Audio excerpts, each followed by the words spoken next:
Hello everyone, आज हम start करने वाले हैं केमिकल रिएक्शन एंड इक्वेशन, जो क्लास 10th का चैप्टर 1 है केमिस्ट्री का। ये बहुत ही इंपॉर्टेंट चैप्टर है और बहुत ही कॉन्सेप्चुअल है। ठीक है, तो आप फोकस करेंगे इसे समझने पे। तो हम स्टार्ट करते हैं। तो केमिकल रिएक्शन होता क्या है? जहाँ कहीं भी कुछ चेंज होता है, चेंज होकर के कुछ नई चीज़ों का फॉर्मेशन होता है। वहाँ पे जैसे कुछ कलर चेंज हो सकता है। जहाँ पे रिएक्शन होगा आप देखोगे कि वहाँ पे कुछ टेम्परेचर का भी डिफरेंस आपको नज़र आएगा। तो इस तरह से कुछ क्राइटेरिया होती है, कुछ कैरेक्टरिस्टिक होती है, जिसके बेसिस पे हम कहते हैं केमिकल रिएक्शन हो रहा है ना। तो बेसिकली केमिकल रिएक्शन के अंदर कोई भी सब्सटेंस ट्रांसफॉर्म हो जाता है, मतलब ट्रांसफॉर्म होकर के कोई न्यू सब्सटेंस का फॉर्मेशन करेगा। ठीक है, and resulting in the formation of a new substance with different chemical properties. और ये जो नया सब्सटेंस बनेगा ना, इसका केमिकल प्रॉपर्टी जो है, जो प्रीवियस वाला सब्सटेंस था उससे बिल्कुल अलग होगा। आप एक पेपर ले लो, उसको बर्न करो। बर्न करने के बाद आप देख रहे हो ऐश बना, जो कि एक नया सब्सटेंस है, और उस ऐश की जो प्रॉपर्टी है वो पेपर से बिल्कुल डिफरेंट है। तो हम कह सकते हैं कि एक केमिकल रिएक्शन है, क्योंकि हमने अभी अभी देखा कि केमिकल रिएक्शन के अंदर हमें क्या मिलेगा। जब भी रिएक्शन होगा तो एक नया सब्सटेंस का फॉर्मेशन होगा, और जो नया सब्सटेंस बनेगा उसका प्रॉपर्टी जो है प्रीवियस सब्सटेंस से बिल्कुल डिफरेंट होगा। ओके, तो यहाँ पे हमने एग्जाम्पल भी आपको बताया है कि जब हाइड्रोजन रिएक्ट करता है ऑक्सीजन के साथ, ठीक है, जब हाइड्रोजन रिएक्ट करता है ऑक्सीजन के साथ, तो क्या बनता है? तो बच्चों बनता है हमारा H2O। क्या बनता है? H2O। तो हाइड्रोजन एक गैस है, ऑक्सीजन भी एक गैस है, लेकिन H2O तो लिक्विड है। तो जो हाइड्रोजन और ऑक्सीजन दोनों से जो वाटर है उसकी प्रॉपर्टी बिल्कुल डिफरेंट होती है। तो केमिकल रिएक्शन आपको समझ में आया कि किसे कहते हैं। तो जैसे ही केमिकल रिएक्शन जो है आपके सामने आया, तो क्या समझना है? जहाँ एक नया सब्सटेंस का फॉर्मेशन हो रहा है और वो सब्सटेंस प्रीवियस वन से डिफरेंट है, तो आप बोलोगे कि ये केमिकल रिएक्शन हुआ, अदरवाइज केमिकल रिएक्शन नहीं हुआ। ओके, अब बच्चों जैसा कि चैप्टर का नाम है केमिकल रिएक्शन एंड इक्वेशन, तो रिएक्शन तो हम समझ गए कि यहाँ पे जो भी बातें होगी वहाँ वो केमिकल रिएक्शन से रिलेटेड होगी। बहुत सारा different type of chemical reaction पढ़ना है इसके अंदर। ओके, जो नेचर में हो रहा है केमिकल रिएक्शन, जो हमारे डे टू डे लाइफ में हो रहा है केमिकल रिएक्शन, वो सब भी आपको इसके अंदर पढ़ना है। तो इक्वेशन क्या होता है बच्चों? तो जब हम किसी केमिकल रिएक्शन को मैथमेटिकल फॉर्म में, है ना, इक्वेशन के फॉर्म में, है ना, मैथमेटिकल इक्वेशन के फॉर्म में रिप्रेजेंट करते हैं, तो बोलते हैं केमिकल इक्वेशन है। ओके, जैसे मैंने अभी आपको दिखाया कि H2 प्लस O2 यानी कि हाइड्रोजन, मैंने बताया कि हाइड्रोजन प्लस ऑक्सीजन जो है मिल करके, ऑक्सीजन जो है वो क्या बनाता है बच्चों? वाटर बनाता है। और इसको फिर मैंने H2 प्लस O2 H2O बना रहा है, इसको मैंने सिंबॉलिक फॉर्म में रिप्रेजेंट किया। तो जो सिंबॉलिक रिप्रेजेंटेशन है ना किसी भी केमिकल रिएक्शन का, उसी को हम केमिकल इक्वेशन कहते हैं। अंडरस्टूड? ओके, चलिए फिर हमारा एक टर्म यहाँ देखने को मिल रहा है, रिएक्टेंट एंड प्रोडक्ट। तो बच्चों ये रिएक्टेंट और प्रोडक्ट क्या होता है?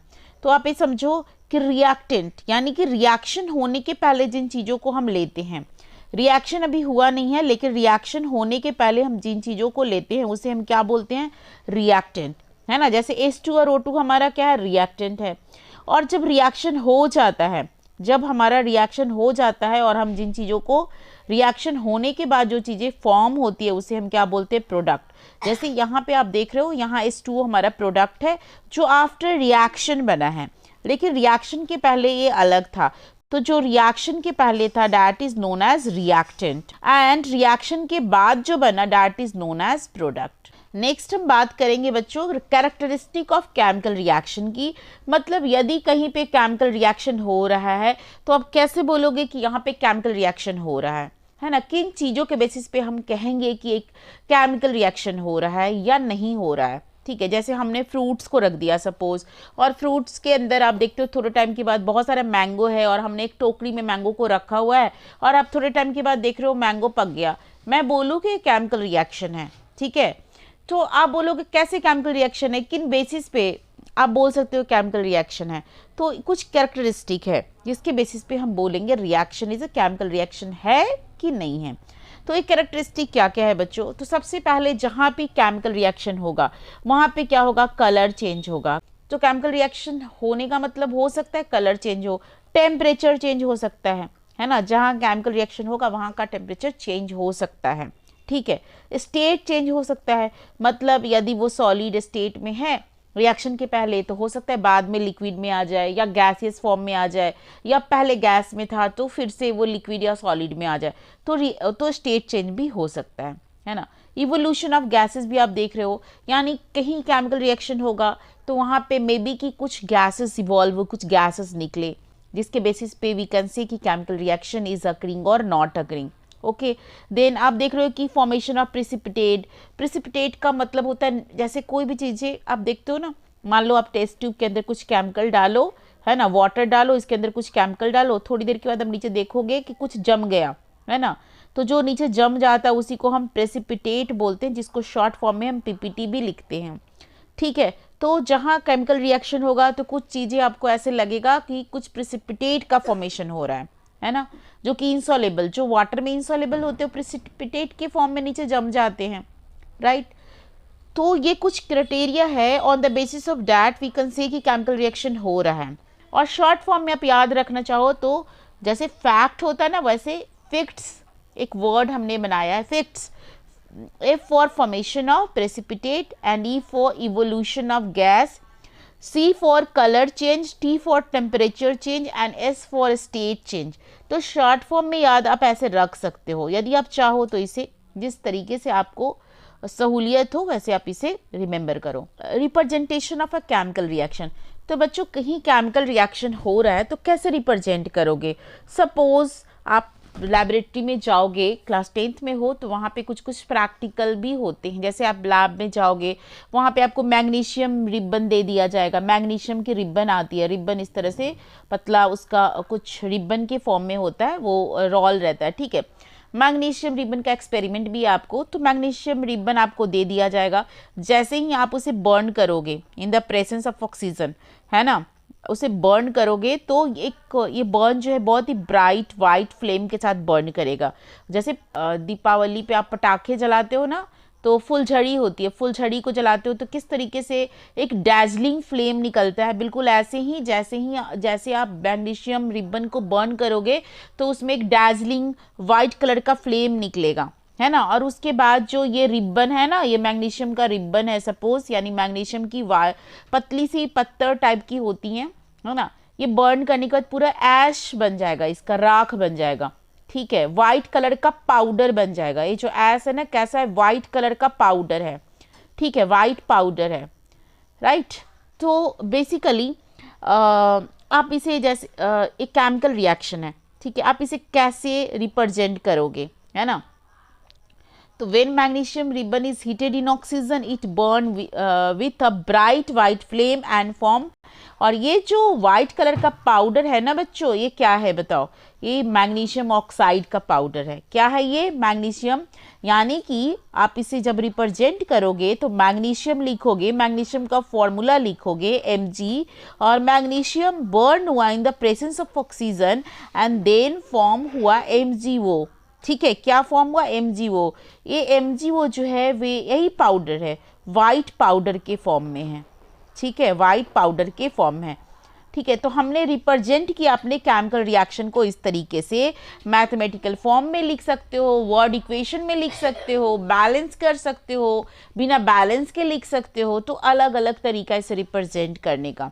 ओके, तो जैसे बिल्कुल वाटर की भी बात करें हम, जैसे वाटर यानी हाइड्रोजन और ऑक्सीजन आपस में रिएक्ट करता है तो H2O बनाता है, ठीक है। तो ये हमारे पास वे है कि हाउ कैन वी राइट और how can we represent any chemical reaction. Okay, और अभी जस्ट मैंने आपको पीछे में बताया कि रिएक्टेंट क्या होता है, जिस सब्सटेंस को हम लेते हैं केमिकल रिएक्शन करवाने के लिए तो उसे हम रिएक्टेंट कहते हैं, और केमिकल रिएक्शन होने के बाद जो भी चीज़ें फॉर्म होती है उसे हम प्रोडक्ट कहते हैं। Clear, now come to the next point. Okay, जैसे मैंने अभी बताया कि किस तरीके से कोई भी केमिकल रिएक्शन हो रहा है तो उसे रिप्रेजेंट करेंगे। तो आप देख रहे हो वर्ड इक्वेशन में रिप्रेजेंट करते हैं।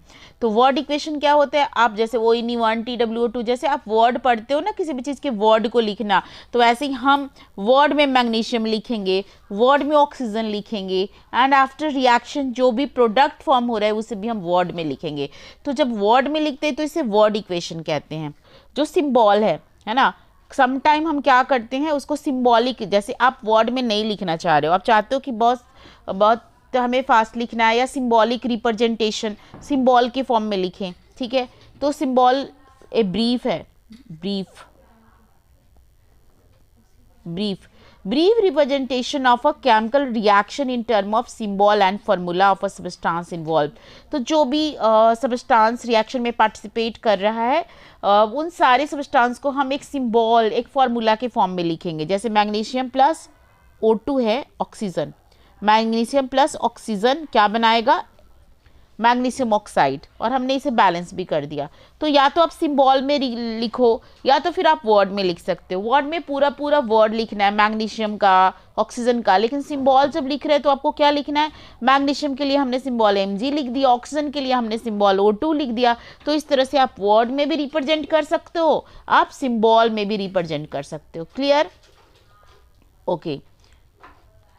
यदि देखो हमारे केमिकल रिएक्शन का एक बात है, आप जैसे कोई भी केमिकल रिएक्शन लिख रहे हो, बट आप उसके ऊपर ये इन्फॉर्मेशन तो नहीं है ना कि ये रिएक्शन जब हुआ तो टेम्परेचर कितना था, प्रेशर कितना था, ये रिएक्शन जब हुआ तो जो सब्सटेंस है, जो रिएक्टेंट ऑफ प्रोडक्ट है वो सॉलिड फॉर्म में था, लिक्विड फॉर्म में था, ये रिएक्शन वाटर के अंदर हो रहा है, कैसे हो रहा है, तो प्रेसिपिटेट फॉर्मेशन हो रहा है कि नहीं हो रहा है, तो ये सारी चीज़ों का पता हमें नहीं चल पाता है। तो उसे मोर इन्फॉर्मेटिव बनाने के लिए किसी भी रिएक्शन को हम जो है फिजिकल स्टेट को मेंशन करते हैं। जहाँ पे भी रिएक्शन हो रहा है वहाँ पे हम फिजिकल स्टेट को मेंशन करते हैं, यानी कि जैसे सॉलिड, यदि कोई सब्सटेंस हमने सॉलिड लिया है तो हम S लिखेंगे, लिक्विड लिया है तो हम L लिख देंगे उसके जो साइड में है, गैस लिया है हमने तो G लिख देंगे, है ना। यदि एक्वस सॉल्यूशन के अंदर हो रहा है हमारा रिएक्शन तो AQ लिखेंगे। ओके, फॉर एग्जांपल आप यहाँ देखो मैंने रिप्रेजेंट किया है जिंक है, यहाँ जिंक सॉलिड है तो S लिख दिया हमने कि हमें जो रिएक्शन करवा रहे हैं उसमें जिंक को सॉलिड रखना है। H2SO4 एक्वस सॉल्यूशन है, यानी पानी के अंदर बना हुआ है, तो H2SO4 के आगे हमने AQ लिख दिया। अब ZnSO4 यानी जब रिएक्शन हुआ तो जिंक सल्फेट बना, और ये किस फॉर्म में मिलेगा हमें, एक्वस फॉर्म में मिलेगा, तो हमने AQ लिख दिया। और साथ में हाइड्रोजन जो है हाइड्रोजन गैस इवॉल्व होगा और गैस के फॉर्म में है तो हमने G लिख दिया। तो इस तरीके से हमारा जो इक्वेशन है वो मोर इन्फॉर्मेटिव बन गया है ना। यदि आपको कोई बोले कि चलो भाई जिंक को H2SO4 के साथ रिएक्ट करो, तो अब आपको सोचना नहीं पड़ेगा जिंक हमें कैसा लेना है, सॉलिड फॉर्म में लेना है, लिक्विड फॉर्म में लेना है, H2SO4 कैसा लेना है, ठीक है। तो आपके पास सारा इन्फॉर्मेशन है। कुछ आयंस और का सिंबल जो है आपको याद करना होगा, है ना, क्लास 9 में भी आपने पढ़ा है। इससे आपका जो चैप्टर है बहुत आसान हो जाएगा और आगे भी आपको इसकी ज़रूरत पड़ने वाली है। तो आप यहाँ इसे देख सकते हो, जैसे पॉजिटिव आयन है ना, कुछ पॉजिटिव आयन जिसे हम पॉजिटिव आयन को क्या कहते हैं, कटायन, जिसकी वैलेंसी 1 होती है। ऐसे आयन जिसकी वैलेंसी 1 होती है जैसे सोडियम, पोटासियम, सिल्वर, कॉपर 1, जैसे कॉपर के बगल में 1 लिखा हो तो यानी कि इसकी वैलेंसी Cu के ऊपर 1 प्लस चार्ज, कॉपर 2 यानी कि Cu के ऊपर 2 प्लस चार्ज होगा यहाँ पर, ठीक है। Cu क्या होगा, ये Cu2 प्लस आप ऐसे लिख सकते हो या 2 बार प्लस लिख सकते हो। ऐसे आयन जिसकी वैलेंसी 2 है, ठीक है, वैलेंसी 2 है। मैग्नीशियम तो Mg2 प्लस लिखते हैं मैग्नीशियम को। कैल्शियम Ca2 प्लस जिसकी वैलेंसी 2 है। जिंक इसकी वैलेंसी 2 प्लस यानी 2 है। फिर आयरन 2 लिखते हैं, मतलब 2 प्लस चार्ज इसके ऊपर, यानी इसकी वैलेंसी 2 है। जिसकी वैलेंसी 3 होती है, जिसकी वैलेंसी 3 होती है Al3 प्लस आयरन 3, मतलब कि आयरन की वैलेंसी 2 भी हो सकती है 3 भी हो सकती है। तो इन सबको आपको याद रखना है। ओके, देन हम बात करेंगे कुछ नेगेटिव आयन की, जो अनायंस होते हैं, ठीक है। तो क्या है, हाइड्रोजन, हाइड्रोजन तो प्लस भी बनाता है और माइनस भी बनाएगा। हाइड्रोजन के ऊपर प्लस चार्ज भी आता है और माइनस चार्ज भी आता है। क्लोराइड आयन ये नेगेटिव होता है ऑलवेज, ठीक है, ठीक है, Cl minus. Bromide ion, bromide ion यानी कि Br माइनस। आयोडाइड ये भी I माइनस, उसके बाद 2 नेगेटिव चार्ज वाले, यानी वो 2 माइनस, हमेशा ऑक्सीजन के ऊपर 2 माइनस चार्ज आएगा, सल्फाइड के ऊपर 2 माइनस चार्ज, नाइट्राइड के ऊपर 3 माइनस चार्ज। तो इन्हें आपको याद रखना है। पॉलीएटॉमिक आयन है कुछ जिसके चार्जेस जो है पॉलीएटॉमिक आयन है, मतलब एक से ज़्यादा एटम से मिलके बने। जैसे अमोनिया देखो NH4+ होता है, हाइड्रोक्साइड आयन है, nitrate ion NO3-, hydrogen carbonate HCO3-, carbonate CO3 और उसके चार्जेज जो है 2- होगा, सल्फाइट SO3 2-, सल्फेट देखो सल्फाइट SO3 2- और सल्फेट में SO4, फॉस्फेट के अंदर भी PO4 3-। ठीक है, तो इसे आपको याद रखना है। नाउ हम बात करेंगे बैलेंस केमिकल इक्वेशन की। तो बच्चों बैलेंस केमिकल इक्वेशन किसे कहते हैं? तो बैलेंस जैसा कि नाम से पता है ना, जो बैलेंस होगा जिसके अंदर LHS यानी कि इधर जो रिएक्टेंट है वो प्रोडक्ट के बराबर होगा, रिएक्टेंट और प्रोडक्ट दोनों बैलेंस होगा, उसे बैलेंस केमिकल इक्वेशन कहेंगे। LHS RHS इक्वल होगा। जैसे आप काउंट करके देखो, यहाँ A2 है तो इधर भी देखो A के कितने मॉलिक्यूल्स है 2, और यहाँ B2 है तो B के भी मॉलिक्यूल्स कितने हैं 2। तो जो बैलेंस होगा उसे हम बैलेंस केमिकल इक्वेशन कहते हैं। एक आएगा बच्चों unbalance chemical equation. Unbalance chemical equation किसे कहते हैं? जो इसे स्केलेटल इक्वेशन भी, अनबैलेंस को हम स्केलेटल इक्वेशन भी कहते हैं। ठीक है, यानी इसमें LHS और RHS यानी कि जितना रिएक्टेंट लेंगे प्रोडक्ट उसके बराबर नहीं होगा, है ना। दोज रिएक्शन या those equation in which number of atom of a different element on both side of equation are not equal.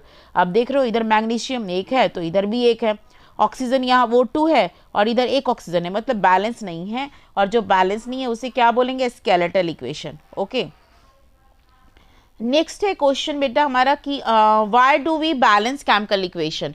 हम किसी भी केमिकल इक्वेशन को बैलेंस करते क्यों हैं? तो क्लास 9 में आपने पढ़ा है law of conservation of mass. ठीक है, यानी कि law of conservation of mass के अकॉर्डिंग क्या होना चाहिए? मास को ना हम क्रिएट कर सकते हैं ना डिस्ट्रॉय कर सकते हैं। दैट मीन्स कि जितना हम रिएक्टेंट लेंगे उतना ही हमारा प्रोडक्ट भी फॉर्म होना चाहिए, है ना। ठीक है, यानी कि जितना हमने रिएक्टेंट लिया है प्रोडक्ट भी उतना ही बनेगा। ठीक है, तो टू सेटिस्फाई दिस लॉ हमें बैलेंस करना होता है। मास जितना लेंगे रिएक्टेंट का उतना ही प्रोडक्ट का मास हमारा बनेगा, यानी मास can neither be created not destroyed. Law of conservation of mass. Balance करने के क्या रूल होते हैं? तो देखो सबसे पहले आपको स्केलेटल इक्वेशन लिखना है, यानी कि जो अनबैलेंस इक्वेशन है उसे लिखना है। उसके बाद लिखने के बाद जो सबसे पहले हम मेटल को बैलेंस करेंगे, देन हम नॉन मेटल को बैलेंस करेंगे। ठीक है, पहला स्टेप में आप किसे बैलेंस करोगे? फर्स्ट स्टेप में मेटल को करोगे, सेकंड स्टेप में आप नॉन मेटल को बैलेंस करोगे, थर्ड स्टेप में किसे बैलेंस करोगे? हाइड्रोजन को बैलेंस करोगे, देन ऑक्सीजन को बैलेंस करोगे। और ये सारी चीज़ों को रिपीट करोगे जब तक कि सारा कुछ बैलेंस ना हो जाए, until all atom are balanced. ये जो है बैलेंस केमिकल इक्वेशन है। लेकिन यदि ये बैलेंस नहीं होता तो क्या होता? आपको Cu2O जस्ट दे दिया जाएगा, Cu2S, है ना, कॉपर ऑक्साइड और कॉपर सल्फाइड दे दिया गया, कॉपर और SO2 बना। बैलेंस कैसे करोगे? सबसे पहले मेटल कौन है? कॉपर है ना। मेटल कौन है? इसमें कॉपर है, तो आपको पहचानना होगा मेटल कौन है। नॉन मेटल कौन है? हमारे पास सल्फर है। ठीक है, तो पहले हम मेटल को बैलेंस करेंगे, देन हम नॉन मेटल को बैलेंस करेंगे, देन हम ऑक्सीजन को और लास्ट में हम हाइड्रोजन को बैलेंस करेंगे। तो हमारे पास कॉपर इधर 2 था और इधर सिर्फ कॉपर लिखा होगा, यहाँ पे मान लो 6 नहीं होता, सिर्फ कॉपर होता। ठीक है, और इधर कॉपर कितना है? 2 और 2 4 कॉपर इधर हो गया, इधर सिर्फ कॉपर होता। सल्फर इधर कितना? 1, इधर भी 1, तो सल्फर तो ऑलरेडी बैलेंस है, नॉन मेटल बैलेंस है। ऑक्सीजन कितना है? इधर 1 है और इधर 2 है, तो सबसे पहले कॉपर को बैलेंस करना है। तो हम यहाँ सपोज 4 लिखते कॉपर, है ना। हमारे पास इधर 2 कॉपर था और इधर 2, तो यहाँ हम 4 लिखते कॉपर। ठीक है, तो कॉपर तो बैलेंस हो गया, सल्फर भी बैलेंस हो गया, लेकिन ऑक्सीजन बैलेंस नहीं हुआ। तो ऑक्सीजन को बैलेंस करने के लिए मुझे यहाँ पे 2 लगाना पड़ता। अब कॉपर कितना हो गया हमारे पास? 2, इधर 2 और इसको मल्टीप्लाई कर देंगे, है ना, 2 2 ज़ा 4 और इधर 2 6 कॉपर हो गया। ऑक्सीजन कितना हो गया? 2 और सल्फर तो 1, तो सल्फर बैलेंस है, तो 6 कॉपर इधर हो गया, तो यहाँ भी हम 6 लगा देंगे। इस तरीके से हमने बैलेंस कर लिया इसे। और इस तरीके से आप इस सेकेंड क्वेश्चन में भी देखो, बेरियम है, बेरियम क्लोराइड और अल्मुनियम सल्फेट। ठीक है, तो हमारे पास अल्मुनियम और बेरियम मेटल है, तो सबसे पहले हम इसे बैलेंस करेंगे, देन हम सल्फर को बैलेंस करेंगे, तब हम ऑक्सीजन को बैलेंस करेंगे। नेक्स्ट क्वेश्चन देखो, लेड है ना, तो लेड हमारे पास मेटल है, नाइट्रोजन हमारे पास नॉन मेटल है, तो सबसे पहले हम लेड को बैलेंस करेंगे, देन हम नाइट्रोजन को बैलेंस करेंगे, देन हम ऑक्सीजन को बैलेंस करेंगे। एक हमने क्लास 9 के अंदर क्रिस क्रॉस मेथड भी पढ़ा था कि किस तरीके से हम फॉर्मूला लिखते हैं, how to write chemical formula with criss cross method. ठीक है, तो सबसे पहले कटायन को फर्स्ट में write cation first, then anion next, and उसके बाद उसकी वैलेंसी को क्रिस क्रॉस करके लिखते हैं, रिड्यूस इफ पॉसिबल। तो जैसे Fe2, देखो यहाँ पर पहले वाला एक क्वेश्चन हमारे पास Fe है, तो Fe2+, ठीक है, और SO4 2 माइनस, तो क्रिस क्रॉस कैसे करेंगे, जो इसके ऊपर 2 माइनस है तो इसके इधर है ना, इसके बेस में लिखा जाएगा, 2+ इसके बेस में लिखा जाएगा, तो फाइनल हम क्या लिखेंगे इसे, FeSO4 है ना, और इधर भी 2 और इधर भी 2, और फाइनल 2 से 2 हट जाएगा, 2 से 2 कट जाएगा, तो क्या हो गया FeSO4। उस तरह से लेड नाइट्रेट का आप देखो क्रिस क्रॉस मेथड से, तो यहाँ पे क्या आ जाएगा, 2 इसके ऊपर है ना, इसके टॉप पे, तो इसके बेस में NO3 के बेस में, लेकिन NO3 के पास पहले से ही NO3 लिखा हुआ है, तो ब्रैकेट के अंदर इसको क्लोज करेंगे और 2 को इधर रखेंगे, इसके पास माइनस है, माइनस यानी कि 1 है, तो 1 यहाँ आ जाएगा। इस तरीके से क्रिस क्रॉस मेथड जो क्लास 9 में भी आप पढ़े हो, तो क्रिस क्रॉस मेथड से हम यह फॉर्मूला लिखते हैं। अब देखो यहाँ पे भी है, और भी एग्जाम्पल आप देख सकते हो, सोडियम क्लोराइड का लिखना है, तो Na+ और Cl-, तो Na के पास एक प्लस चार्ज है ना, और Cl के पास भी एक माइनस, तो इसका 1 यहाँ लिखेंगे, यहाँ पे भी 1 लिखेंगे, NaCl, ये कंपाउंड बन गया। तो AlCl3, तो Al के पास अब देख रहे हो Al और Cl, तो 3 चार्ज है, तो 3 इसके Cl के बेस में आ जाएगा, और Cl के टॉप पे एक चार्ज है, तो यहाँ 1 आ जाएगा। ठीक है, तो जब ये क्रॉस हुआ तो क्या बन जाएगा, AlCl3। ठीक है, फेरस सल्फेट का FeSO4 हो जाएगा। ठीक है, फेरस सल्फेट का पीछे हमने फेरस सल्फेट का भी करवाया। तो इस तरीके से आप देख रहे हो क्रिस क्रॉस मेथड से, क्योंकि मैंने ये चीज़ें इसलिए आपको करवाई हैं क्योंकि आगे जा कर के इस तरह से फार्मूला लिखा हुआ मिलेगा, तो फिर आपको वहाँ पे कन्फ्यूज़न होगा कि ये कैसे लिखा गया है ना, हम कैसे FeSO4 लिख रहे हैं, NaCl लिख रहे हैं, AlCl3 लिख रहे हैं, वहाँ पे बच्चों को कन्फ्यूज़न होने लगता है, Al2Cl3 होगा, AlCl3 होगा, ये कहाँ से आ रहा है। तो इसलिए मैंने आपको ये सारी बेसिक चीज़ें यहाँ पे बता दिया है। ओके, बाकी का types of chemical reaction and जो भी उसके एग्जाम्पल वगैरह है वो हम नेक्स्ट लेक्चर में देखेंगे। Thank you.